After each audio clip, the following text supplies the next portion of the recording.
이렇게 인사하면서 말씀 시작했으면 좋겠습니다. 하나님께 엎드림이 축복입니다. 하나님께 엎드림이 축복입니다. 네, 또 다른 분에게 하나님께 엎드림이 축복입니다. 하나님께 엎드림이 축복입니다. 2020년 10월 4일 이제 전주가 추석주였습니다. 추석주에 저희가 집을 옮기고 2020년 10월 4일 10월 첫째 주에 이곳에서 이제 첫 예배를 드렸습니다. 그때는 뭐 이렇게 갖춰진 곳도 아니었고 짐도 막 어지럽혀 있는 상태여서 그래서 첫 예배를 하나님께 올려드렸는데 그렇게 예배를 드리고 이제 4년이 지났습니다. 하나님께 엎드림이 축복이다 라는 표어를 가지고 이 표 하나만을 믿고 그것을 붙잡고 지난 4년 동안 달려와서 계속 엎드리고자 노력했던 엎드림 교회가 이제 하나님의 은혜로 이제 4년이라는 시간이 지났습니다. 딱 4년이라는 시간이 흘러서 2024년 10월 6일이 되었습니다. 자, 그래서 오늘 말씀 바로 하박국 말씀을 같이 나누고자 합니다. 오늘 말씀의 주제는 이겁니다. 바로 하나님은 무엇을 가장 좋아하실까? 라는 주제로서 오늘 말씀을 나누고자 합니다. 오늘 하박국서 1장부터 3장까지 우리 짧은 책인데 같이 볼 텐데 구조는 이렇게 씁니다. 하박국 1장 1절부터 4절은 하박국의 첫 번째 질문, 5절부터 11절은 하나님의 첫 번째 대답, 1장 12절부터 17절은 하박국의 두 번째 질문, 2장 1절부터 20절은 하나님의 두 번째 대답, 3장 1절부터 19절은 하나님을 향한 하박국의 찬양. 즉 하박국서는 두 개의 질문과 대답 그리고 찬양으로 구성된 책이 바로 하박국서입니다. 오늘 이 하박국서 말씀을 통해서 우리가 해야 될 질문은 이것입니다. 하나님이 가장 좋아하시는 것은 무엇일까? 자, 이 질문에 대한 답을 오늘 이 하박국서를 통해서 한번 찾아보도록 하겠습니다. 자, 다시 한번 질문 드리겠습니다. 여러분께 한번 질문 드려보겠습니다. 하나님께서 가장 좋아하시는 것이 무엇일까요? 하나님이 가장 좋아하시는 게 무엇일까요? 자, 예. 답을 아시는 분은, 늘 이제 4년 동안 했기 때문에 답을 아시는 분은 아시나요? 말씀하지 마시고. 자, 하나님께서 가장 좋아하시는 게 무엇일까요? 하나님이 가장 좋아하시는 거. 많은 분들이 이제 이런 질문을 하면은, 뭐, 선교요, 전도요, 예배요, 기도요, 헌금 많이 드리는 거요, 뭐, 이렇게 답하실 텐데, 그것보다 더 우선시해서 하나님이 좋아하시는 게 있습니다. 우리가 세례문답에서 이런 질문이 있죠. 사람의 제일 되는 목적이 무엇입니까? 라는 질문에 두 가지 답이 있습니다. 첫 번째는 하나님을 영화롭게 하는 것. 두 번째는 하나님으로 인하여 즐거워하는 것. 이게 바로 사람의 제일 되는 목적이라는 겁니다. 즉 사람이라면, 인간이라면, 하나님이 창조한 인간이라면 그는 하나님을 영원롭게 하는데 또한 하나님 때문에 기뻐하는데 온 신경을 써야 된다라고 말씀하는 거예요. 지금. 우리 인간이 창조되고 우리가 인간이 살아가는 그 이유와 목적은 하나님을 영원롭게 하는 거고 하나님 때문에 즐거워하는 삶을 사는 것이다 라고 말씀하는 겁니다. 그게 바로 인간의 제일 되는 목적이다라고 말씀하는 겁니다. 자, 오늘 본문 말씀 18절 말씀 다 같이 읽겠습니다. 18절, 오늘 하박국서 3장 18절 읽겠습니다. 시작! 나는 여호와를 말미암아 즐거워하며 나의 구원 하나님으로 말미암아 기뻐하리로다. 아멘. 나는 하나님 때문에 기쁩니다. 나는 하나님 때문에 즐겁습니다. 가 바로 하박국의 고백이었습니다. 이 고백은 바로 너무나 우리가 쉽게 이해할 수 있는 사실 고백입니다. 여러분의 자녀, 여러분의 지인이 여러분에게 해줄 수 있는 말 중에서 가장 듣기 좋은 말이 뭘까요? 여러분에게 해줄 수 있는 말 중에서 가장 듣기 좋은 말. 나는 너 때문에 살아. 나는 너를 만난 게 행운이야. 난 너가 있어서 너무 즐거워. 우리 부모님이 되어주셔서 너무 감사합니다. 이런 말이 아닐까요? 즉 어떤 누군가가 나에게 당신이 있어서 너무 좋습니다. 난 당신 때문에 삽니다. 당신을 만난 것이 나에게 최고의 행운입니다. 라고 이야기하는 게 가장 최고의 기쁨 아닐까요? 그 사람이 뭐 1억 천금을 갖다 주고 어마어마한 선물을 갖다 준 것보다 훨씬 더 큰 것이 바로 그 말 한마디일 것입니다. 이렇게 해석하면 쉬우실 겁니다. 하나님이 가장 좋아하시는 것은 그렇기 때문에 하나님께 엄청나게 많은 우리의 노력과 헌신과 물론 좋아하시겠죠. 그런데 그것보다 먼저 선언해야 될 것은 나는 하나님 때문에 즐겁습니다. 라는 고백입니다. 하박국은 바로 이 고백을 한 것입니다. 나는 하나님 때문에 좋습니다. 다시 질문 드리겠습니다. 하나님이 가장 제일로 좋아하시는 것은 나는 하나님 때문에 즐겁습니다. 라는 진실된 고백이라는 겁니다. 여러분께 한번 질문 드리겠습니다. 속으로 한번 대답해 보십시오. 하나님과 1대1로 한번 대답해 보십시오. 당신은 하나님 때문에 즐겁습니까? 네. 이 질문에 yes! 라고 대답할 수 있는 여러분이 되셨으면 좋겠습니다. 그렇다면 이제부터 우리가 풀어야 될 숙제는 이겁니다. 하박국은 왜 이런 고백을 드렸을까? 하박국이 인생이 너무나 즐거웠기 때문에? 하박국의 삶이 술술 풀렸기 때문에? 하박국은 돈도 엄청나게 많았기 때문에? 어떻게 왜 이런 고백을 드릴 수 있었을까? 바로 우리의 질문이 되어야 되는 것입니다. 지금부터 이 질문을 같이 하나하나씩 풀어가보도록 하겠습니다. 먼저 이 하박국서 이 질문을 풀어가기 앞서서 이 하박국이라는 사람 누구인지부터 좀 우리가 풀어야 될 숙제입니다. 하박국은 이름의 뜻이 하바쿡 이래서 이 원어의 이름의 뜻은 무엇이냐면 바로 끌어안다라는 뜻을 가지고 있습니다. 끌어안다. 그래서 많은 성경학자들은 이 하박국을 해석하는 데 있어서 그는 민족의 아픔과 민족의 어려움을 끌어안는 사람이다라고 해석하고 있습니다. 이 하박국은 사실 하박국서만을 읽어서는 이 하박국이 처한 환경과 상황을 이해하기는 좀 어렵습니다. 왜냐하면 이 하박국서는 두 개의 질문과 하나의 찬양으로 되어 있기 때문에 되게 짧은 그런 글이기 때문에 사실 하박국서만을 가지고 하박국이 왜 이런 고백을 드렸을까를 해석하기는 어렵습니다. 그래서 이 하박국서를 해석하는 데 있어서 중요한 것은 하박국 선지자와 같은 시기에 활동했던 선지자를 알아보면 하박국이 이 시대에 이런 상황이 있었기 때문에 이런 질문과 이런 찬양을 드렸구나 라는 걸 알 수 있게 된 것입니다. 자, 그 다음 하박국과 같은 시기에 활동했던 선지자가 누구냐?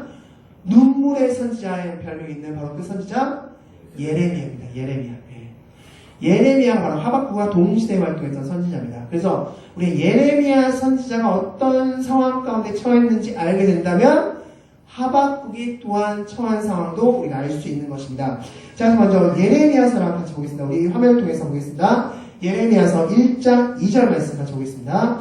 다 같이 읽겠습니다. 시작!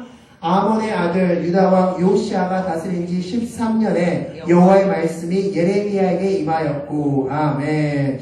자, 이 예레미야가 활동했던 시대를 요시아 13년이라고 시작합니다.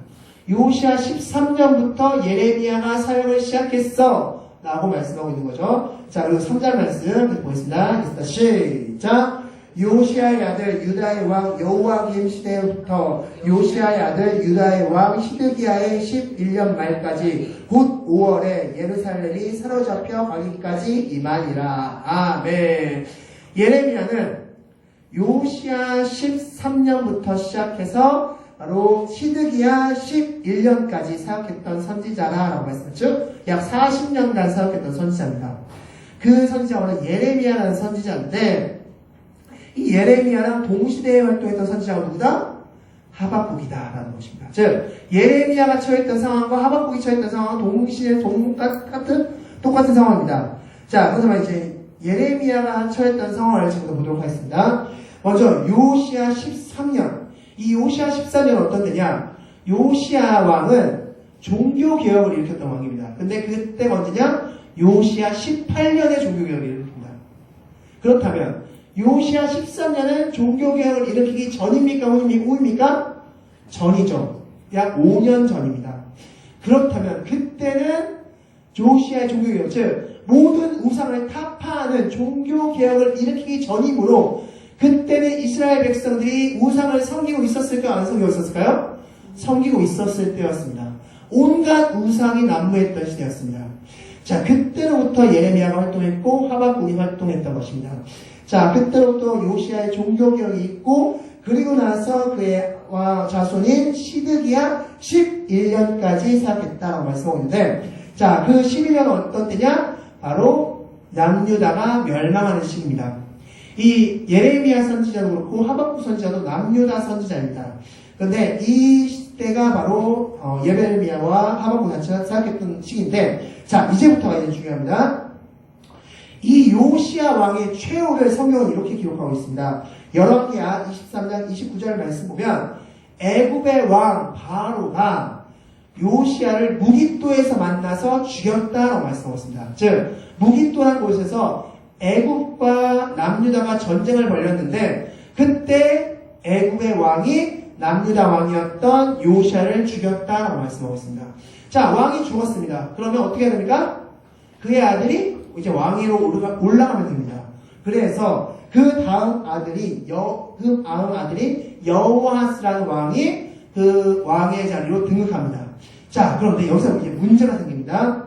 이 여호아스가 왕으로 딱 등극했는데 여호아스가 왕으로 등극하고 얼마 동안 왕 통치를 했을까요? 어느 정도, 얼마나 기간 동안?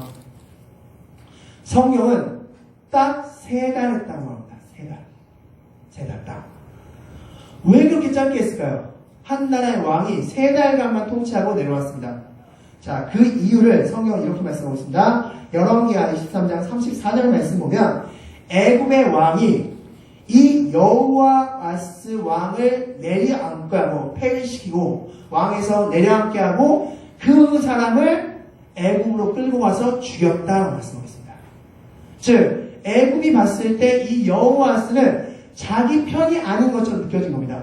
이 사람 우리 편이 아닌데 마음에 안 들어 라고 해서 남유다 왕, 다른 나라 왕임에도 불구하고 그 전쟁에 승리했다는 것을 기점으로, 명맥으로 이 여호아스를 왕위에서 끌어내립니다. 그리고 그를 애굽으로 끌고 와서 죽입니다.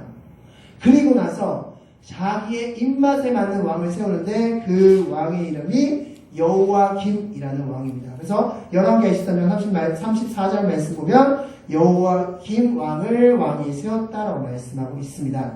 자, 그런데 이제부터 여기서부터 문제입니다. 이 여호와김 왕이 애굽의 도움으로 왕위에 섰습니다.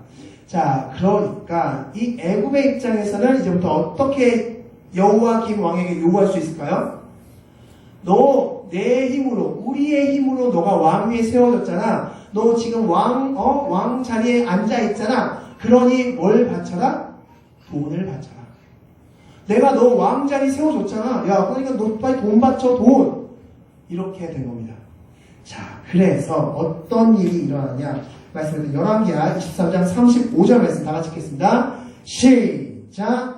여호와김이 은과 금을 바로에게 주니라. 그가 바로 느고의 명령대로 그에게 그 돈을 주기 위하여 나라에 부과하되 백성들 각 사람의 힘대로 액수를 정하고 은금을 징수하였더라. 아멘. 자, 이렇게 되자 이 여호와김 왕에게 애굽 왕이 돈 내놔 라고 한 겁니다. 돈 내놔. 자, 그렇게 하자 이 여호와김 왕은 그 애굽에 상당량의 돈을 바참을 했습니다. 그러면 그 돈은 어디서 났을까요? 바로 백성들에게 세금을 거두한 겁니다. 세금을 무리하게 징수한 겁니다. 왜냐하면 애굽에 돈을 바쳐야 됐기 때문에. 그래서 너 지금 세금 100원 책정돼 있지? 10,000원으로 내. 너도 10,000원, 너도 10,000원, 너도 10,000원. 세금을 막 몇 배씩, 10배, 20배, 30배 막 그렇게 막 세금을 과도하게 부과한 겁니다. 이런 상황에서 사역했던 선지자가 바로 예레미야 선지자, 바로 하박국 선지자라는 겁니다. 자, 그래서 이런 상황 가운데 있는 상황이었기 때문에 하박국서 1장 4절에는 이런 고백이 들려있습니다. 우리 1장 4절 말씀 다 같이 읽어보겠습니다. 하박국서 1장 4절 다 같이 한번 읽겠습니다. 자, 읽겠습니다. 시작. 이러므로 율법이 해이하고 정의가 전혀 시행되지 못하오니 이는 악인이 의인을 애워쌌으므로 정의가 굳게 행하여 지민이이다. 아멘. 자, 정의가 굽혀졌다. 무슨 뜻일까요? 지금 나라 밖에서는 강대국들이 남유다를 괴롭히기 시작했고 나라 안에서는 나라의 왕이라는 사람이 애굽에게 돈을 바치기 위해서 자기 백성들을 쥐어짜고 있고 안팎으로 지금 이들은 이중고를 겪고 있는 상황이라는 겁니다. 밖에서는 강대국들이 괴롭혀 안에서는 왕이 괴롭혀 이런 상황 가운데 지금 이 백성들이 살고 있는 겁니다. 그리고 그 백성들의 아픔을 하박국 선지자가 알게 됐고 그는 그 아픔을 끌어안고 기도하는 사람이 된 것입니다. 그래서 이름이 하박국, 바로 끌어안다라는 이름의 뜻이 된 것입니다.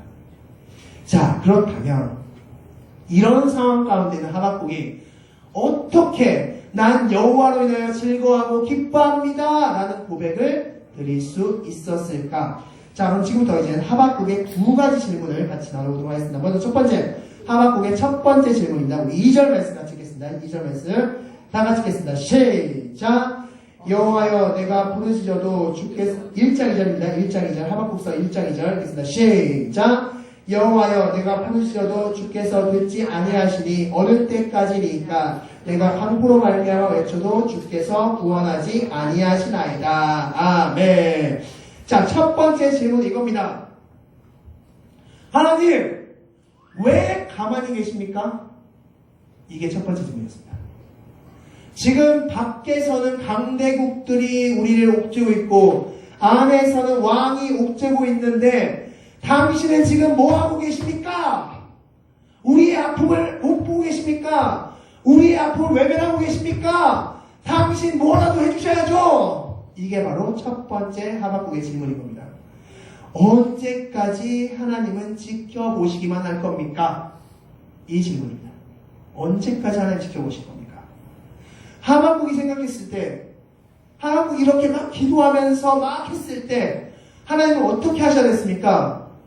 하나님이 뭔가 손을 쓰셔서 뭔가 막 하셨어야 되는 거 아닙니까? 뭔가 막 하나님이 뭔가 막 하셔 문제를 해결해 주셔야 되는 거 아닙니까? 왜 근데 가만히 계십니까? 라는 질문입니다. 자, 그렇다면 이 질문에 대해서 하나님은 도대체 어떻게 답변하시는지 1장 6절 말씀 같이 보겠습니다. 1장 6절입니다. 다 같이 읽겠습니다. 시작! 보라 내가 사납고 성급한 백성 곧 땅이 넓은 곳으로 다니며 자기의 소유가 아닌 거처들을 점령하는 갈대아 사람을 일으켰나니. 아멘. 자, 무슨 대답입니까? 이미 준비시켜 놓고 있었다. 이미 그 문제 해결하려고 준비해 놓고 있었어 라고 말씀하는 겁니다. 즉 하나님께서 이렇게 말씀하신 겁니다. 너 하박국 너가 봤을 때는 내가 아무것도 안 하는 것 같지? 아무것도 안 하고 손만 놓고 있는 것 같지? 아니, 이미 나는 이 바벨론이라는 나라를 들어 쓰기 위해서 일찍부터 준비하고 있었다 라고 말씀하는 겁니다. 한마디로 하나님은 일하고 계셨다라고 말씀하는 겁니다. 지금 하나님은 일하고 계셨다. 이게 바로 하나님의 대답입니다. 실제로 바벨론 이때 당시에 애굽이 번성하고 있을 때 바벨론은 굉장히 작은 나라였습니다. 그런데 이 바벨론이 점점 강대해지더니만 이 애굽을 물리치고 남유다를 먹고 남유다를 점령하고 즉 그래서 이 바벨론이라는 나라가 세대 5대 강국 중에 하나로 구성하게 됩니다.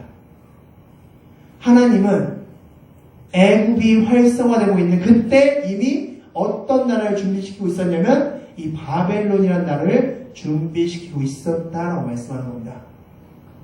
이게 바로 하나님의 대답이다라고 말씀합니다. 이 질문은 사실 하박국뿐만 아니라 우리에게도 유효한 질문 아닙니까? 하나님, 왜 가만히 계십니까? 내가 어려운 거 안 보이십니까? 내가 힘든 거 안 보이십니까? 왜 가만히 계십니까? 라는 질문. 만약 여러분이 하박국이 되어서 하나님께 이런 질문을 드린다면 하나님 왜 가만히 계십니까? 내가 어려운 거 힘든 거 안 보십니까? 왜 가만히 계십니까? 라고 하나님께 질문한다면 하나님께서 뭐라고 답변하실까요? 이미 하고 있다. 이미 하고 있다. 마치 지금 하박국서에서 바벨론이라는 나라를 점점 크게 하셔서 남유다를 점령하게 하시고 애굽을 물리치시게끔 하시기는 그 일을 해내신 것과 마찬가지의 일을 지금 나는 너의 삶 가운데서 이루어내고 있다라고 말씀하시는 겁니다. 지금. 하나님이 일을 안 하신 것처럼 보이겠지만 하나님이 아무런 일도 안 하시는 것처럼 보이겠고 오히려 방해하는 것처럼도 보일 수도 있겠지만 그러나 하나님께서는 가장 좋은 것으로 지금 찬찬히 준비해 놓고 계시고 준비해 주고 계신다 라고 말씀하시는 겁니다. 아멘. 자, 여기서 우리가 기억해야 될 두 가지 사실을 말씀드리겠습니다. 첫 번째, 하나님은 어떤 것이든지 주실 수 있는 분이다 라는 겁니다. 하나님은 어떤 것이든지 다 채워줄 수 있는 분이다 라고 말씀할 수 있습니다. 마태복음 6장 27절부터 34절 말씀 보면 하나님께서는 들풀도 먹이시고 새도 먹이시는 분이시라고 말씀하고 있습니다. 하나님은 그가 가장 필요한 것, 가장 좋은 것으로 먹일 수 있는 분이다. 하물며 너희들을 내가 가만두겠느냐 말씀하시는 분이시라 하나님이시다 라고 말씀할 수 있습니다. 즉 하나님은 가장 좋은 것을 주실 수 있는 분이고 또한 그것을 주시는 분이시다라고 말씀하는 겁니다. 창세기 22장 14절 말씀 보면 여호와 이레의 하나님이라고 말씀하고 있습니다. 아브라함이 이삭을 바치기 위해서 모리아 산에 올라갔을 때 하나님께서 무엇을 준비해 놓고 계셨습니까? 순양을 준비해 놓고 계셨죠. 그리고 그 순양으로서 하나님께 번제를 드리게끔 하셨습니다. 하나님께서는 여호와 이레 준비하신 하나님이시라고 말씀하십니다. 하나님께서는 우리가 가장 필요한 것을 우리 모르게 우리 주변 상황을 통해서 이미 다 준비해 놓고 계시다는 사실을 기억하시기 바라겠습니다. 성경 말씀 보면 그런 말씀들은 너무나 많습니다. 사실은 성경 사실 창세기부터 요한계시록까지 그런 말씀들로 넘쳐납니다. 하나님께서 너무나 우연히 만나게 하시고 우연히 일으키셔서 가장 좋은 것, 가장 필요한 것을 베풀어 주시고 공급해 주시는 장면들이 성경 곳곳에 나옵니다. 하나님은 가장 좋은 것을 지금도 준비해 놓고 계시는 하나님이시라는 것을 기억하시기 바라겠습니다. 그래서 하나님 왜 가만히 계십니까? 아무것도 안 하시는 거 아닙니까? 왜 손 놓고 계십니까? 라는 질문에 아니 지금도 나는 일하고 있다 라고 답하시는 분이심을 기억하시기 바라겠습니다. 자, 두 번째 하박국의 두 번째 질문은 1장 13절 말씀이 있습니다. 우리 두 번째 질문 같이 보겠습니다. 1장 13절 말씀 나가시겠습니다. 시작! 주께서는 눈이 정결하심으로 악을 참아보지 못하시며 폐악을 참아보지 못하시거늘 어찌하여 거짓된 자들을 방관하시며 악인이 자기보다 의로운 사람을 삼키는데도 잠잠하시나이까? 아멘. 자, 무슨 질문입니까? 두 번째 질문은 하나님 악한 자들을 왜 가만히 두십니까? 악인이 지금 우리 남유다를 삼키려고 하는데 하나님이 그렇게 계획해 놓으신데 어찌 그렇게 악한 자들을 들어 쓰시는 겁니까? 그 악한 자들을 먼저 멸망시켜야 되는 거 아닙니까? 왜 악인을 가만히 두십니까? 라는 질문. 자, 이 질문에 대해서 하나님은 이렇게 답변하십니다. 2장 3절 말씀 나가십니다. 2장 3절입니다. 있습니다. 시작! 이 묵시는 정한 때가 있나니 그 종말이 속히 이르겠고 결코 거짓되지 아니하리라. 비록 더딜지라도 기다리라. 지체하지 않고 반드시 응하리라. 아멘. 자, 뭐라고 답변하시냐? 바벨론도 곧 망할 것이다 라고 말씀합니다. 즉 하나님이 이미 다 바벨론의 멸망까지 예비해 두었다라고 말씀하시는 겁니다. 마찬가지 대답입니다. 하나님 왜 악인들을 가만히 두십니까? 왜 손 놓고 계십니까? 악인들이 저렇게 활개치는데 저렇게 악한 일이 있었는데 왜 손 놓고 계십니까? 이미 나는 다 준비하고 있다. 바로 하나님의 대답이라는 사실을 기억하시기 바라겠습니다. 우리의 두 번째 역시 동일하게 하박국과 마찬가지의 질문을 우리 또한 던질 때가 많습니다. 특별히 요즘 이 시대에 이런 질문을 많이 던지는 것 같습니다. 왜 악을 가만히 두고 보십니까? 악한 자들 빨리 처단하십시오. 왜 악을 가만히 두고 보고만 계십니까? 빨리 손을 좀 쓰십시오. 라는 질문. 하나님이 여러분이 이런 질문을 드렸다면 여러분께 하나님이 무엇이라고 답변하시겠습니까? 이미 다 하고 있다라고 말씀하십니다. 이미 다 내가 일하고 있다라고 말씀하신다는 사실을 기억하시기 바랍니다. 즉 때가 되면 내가 심판할 것이다 라고 말씀하신다는 사실을 기억하시기 바라겠습니다. 우리가 여기서 기억해야 될 한 가지 사실이 있습니다. 성경 말씀에서 하나님께서는 심판을 원하실까요? 회개를 원하실까요? 회개를 원하십니다. 이 악한 자들이 회개하는 걸 더 원하시는 겁니다. 악한 자들이 심판받는 것보다 회개하는 걸 더 원하시는 게 바로 하나님이시라는 사실을 기억하시기 바라겠습니다. 창세기 18장 말씀에 소돔과 고모라, 그때도 아브라함이 이렇게 기도하죠. 50명만 있으면 용서하시겠습니까? 45명만 있으면 용서하시겠습니까? 40명, 30명, 20명, 10명만 있어도 용서하시겠습니까? 라고 대하셨을 때, 라고 했을 때, 야, 10명 가지고 되겠냐? 너무 적은 거 아니야? 안 돼. 10명은 좀 작아갖고, 그래, 내가 한 맥시멈으로 한 30명까지 있으면 용서할게. 라고 말씀하지 않으시고, 뭐라고 말씀하셨습니까? 10명이라도 있으면 내가 용서할게. 단 10명만 있으면 용서할게. 라고 말씀하시는 분이 하나님이시라는 사실을 기억하시기 바라겠습니다. 요나서 4장 11절 말씀에서도 니느웨를 하나님께서 용서하셨을 때도 하나님께서는 좌우를 분별하지 못하는 사람 12만 명이 있기 때문에 내가 용서한다라고 말씀하시는 겁니다. 하나님은 용서를 원하십니다. 또한 속죄제, 우리가 레위기 말씀 같이 보았죠. 속죄제 제사, 하나님께서 분명히 하나님의 입으로 말씀하신 게 뭐냐면 내가 피가 없으면 용서하지 않겠다. 피가 있은 즉 용서하겠다고 말씀하십니다. 피. 내가 피를 보고 용서하겠다. 근데 속죄제 제사에서 무엇을 보고도 용서하셨습니까? 피가 없는 가루, 밀가루를 가지고 속죄제 제물로 드려도 용서하셨습니다. 하나님 분명히 피가 없으면 용서하지 않겠다라고 자신이 말씀하셨는데 그 말씀을 깼습니다. 피가 없는 밀가루로도 용서하셨습니다. 하나님은 용서하길 원하시는 분이 하나님입니다. 하나님은 용서하길 원하시는 분이시다. 단 성경 표현대로 의하면 악이 다 찼을 때는 하나님께서는 심판하시는 분이시다라고 말씀하실 수 있습니다. 즉 하나님은 용서하길 원하시지만 그 악이 다 찼을 경우에 하나님도 심판하실 수 있다라고 말씀하시는 겁니다. 지금 우리 3시 예배 때 사울에 대해서 같이 나누고 있는데 이 사울 말씀에서 동일하게 하나님께서 동일하게 보여주고 있는 부분이 있습니다. 사울에게서도 계속 말씀하신 게 너 회개해, 너 회개 기도해, 너 회개 기도해, 너 회개 기도해, 회개 기도해 계속 말씀하십니다. 근데 사울은 단 한 번도 회개 기도하지 않습니다. 그래서 그는 왕에서 쫓겨나서 결국 인생을 낭비하는 자가 되었습니다. 하나님은 계속해서 용서해 주시려고 회개 기도하라고 말씀하시는데 회개 기도하지 않기 때문에 멸망하는 것입니다. 자, 다시 질문 드리겠습니다. 하박국의 두 번째 질문.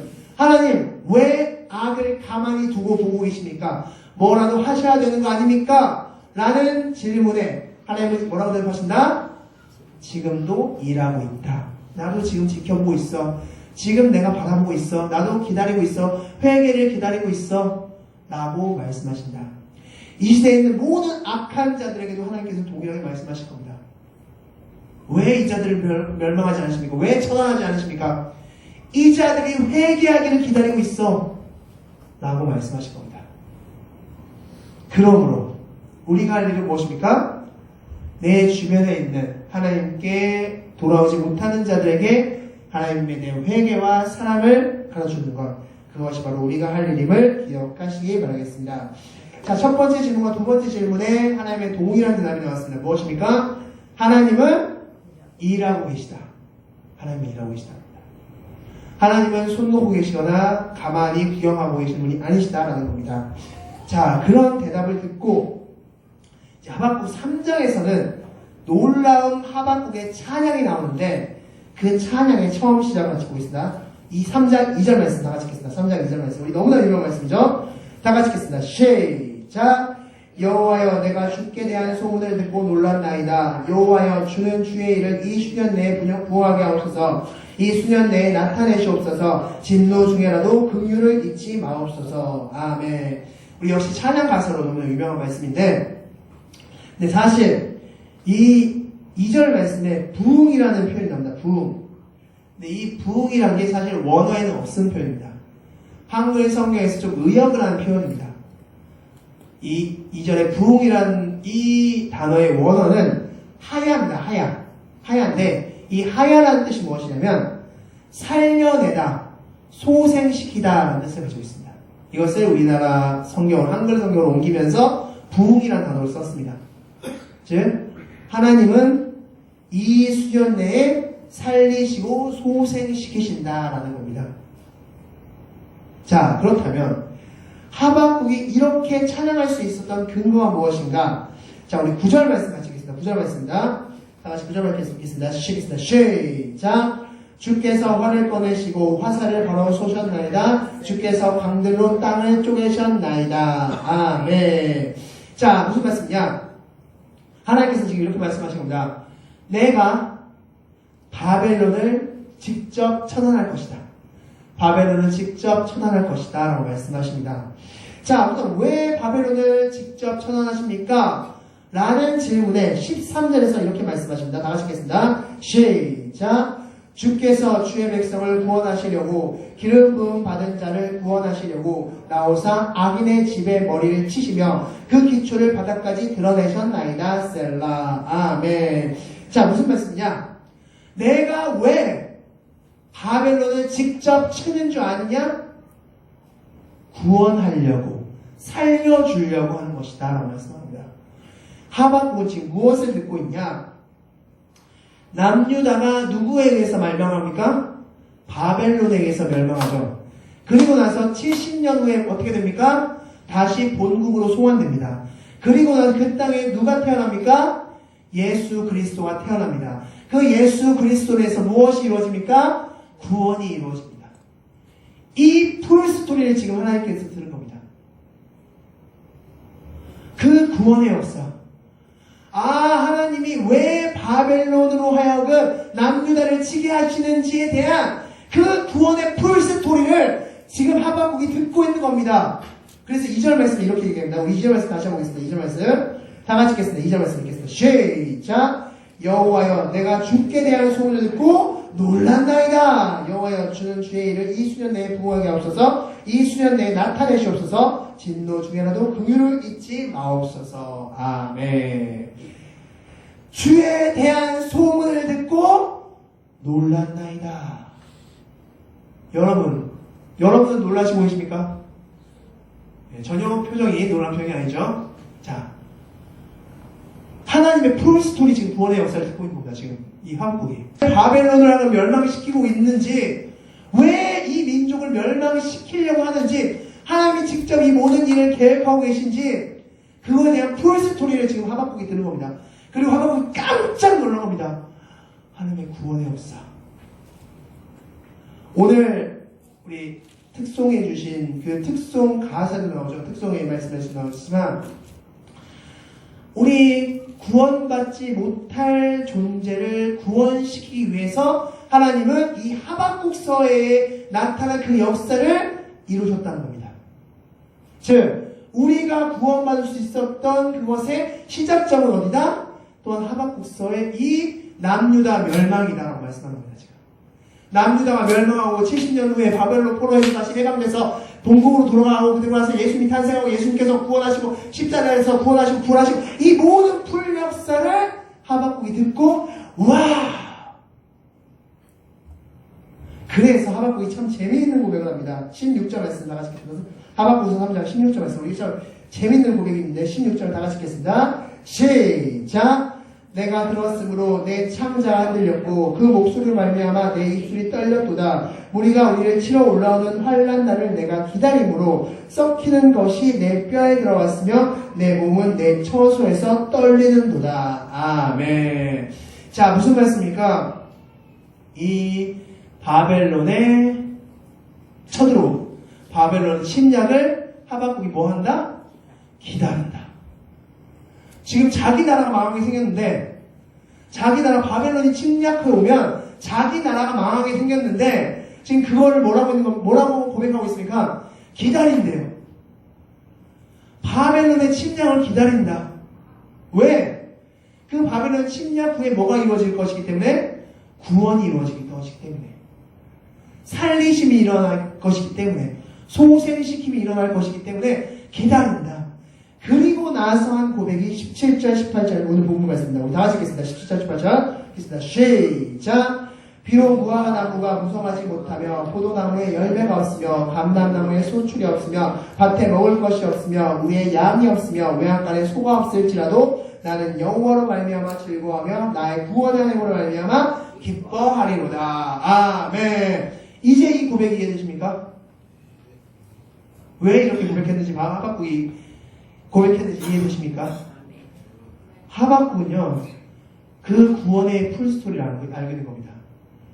그 구원의 풀스토리를 알고 그 구원의 은혜를 안 그 하박국이 뭐 밭에 송아지가 있건 없건 무화과가 있건 없건 그게 중요한 게 아니라는 겁니다. 지금 그건 너무나 보잘것없는 하찮은 것이라는 겁니다. 하나님의 구원의 풀 역사, 그 은혜의 큰 역사를 알고 나니까 이건 별거 아니다 라는 것입니다. 지금 그럼으로써 하박국은 나는 하나님 때문에 기뻐합니다 라고 고백할 수밖에 없다는 겁니다. 여러분께 다시 질문하겠습니다. 여러분은 하나님 때문에 기쁘십니까? 네. 왜 기쁠까요? 하나님의 구원의 은혜의 역사를 알기 때문에, 구원이 우리에게 왔기 때문에 기쁜 겁니다. 다른 어떤 것이 아니라 하박국 기쁜 이유도 구원 때문이에요. 구원. 그 구원의 역사를 알았기 때문에, 그 구원의 은혜의 역사를 알았기 때문에 오늘 찬양 가사에서 오늘 특송하셨던 찬양 가사도 마른 막대기와 같은 그런 존재를 구원시켜 주신 분, 그 구원의 은혜를 알았기 때문에 나는 기쁠 수밖에 없습니다 라고 고백하는 겁니다. 뭐 무화과 나무가 있건 없건 포도나무가 있건 없건 그건 중요하지 않습니다. 구원의 은혜를 알았기 때문에 그는 기쁘다라고 고백할 수밖에 없다는 사실을 기억하시기 바라겠습니다. 그게 바로 하박국이 기쁜 이유였다는 사실을 기억하시는 여러분이 되시기 바라겠습니다. 말씀을 정리하겠습니다. 하박국의 두 가지 질문. 왜 하나님 가만히 계십니까? 두 번째, 왜 악을 처단하지 않으십니까? 이 두 질문에 대해서 하나님께서 말씀하십니다. 나는 지금도 일하고 있다. 그리고 실제로 하나님은 일하고 계셨습니다. 그래서 남유다를 멸망시키시고 포로 귀환을 하시고 예수님을 내려오게 하시고 십자가를 죽게 하시고 구원을 이루시고 이 모든 일을 하고 계셨습니다. 하박국이 알건 모르건, 우리가 알건 모르건 말입니다. 그리고 그렇게 일하셨기 때문에 지금 여러분에게 무엇이 임했습니까? 구원이 임했습니다. 그게 바로 오늘 하박국서가 우리에게 가르쳐주고 있는 내용이라는 겁니다. 구원이라는 큰 선물을 받은 우리는 그렇기 때문에 하나님 때문에 기쁩니다. 라는 고백을 자연스럽게 할 수 있는 존재가 되었다는 사실을 기억하시기 바라겠고, 그 구원의 은혜를 마음껏 누리면서 사시는 그런 여러분들이 되시기 바라겠습니다. 기도하겠습니다. 기도하시겠습니다.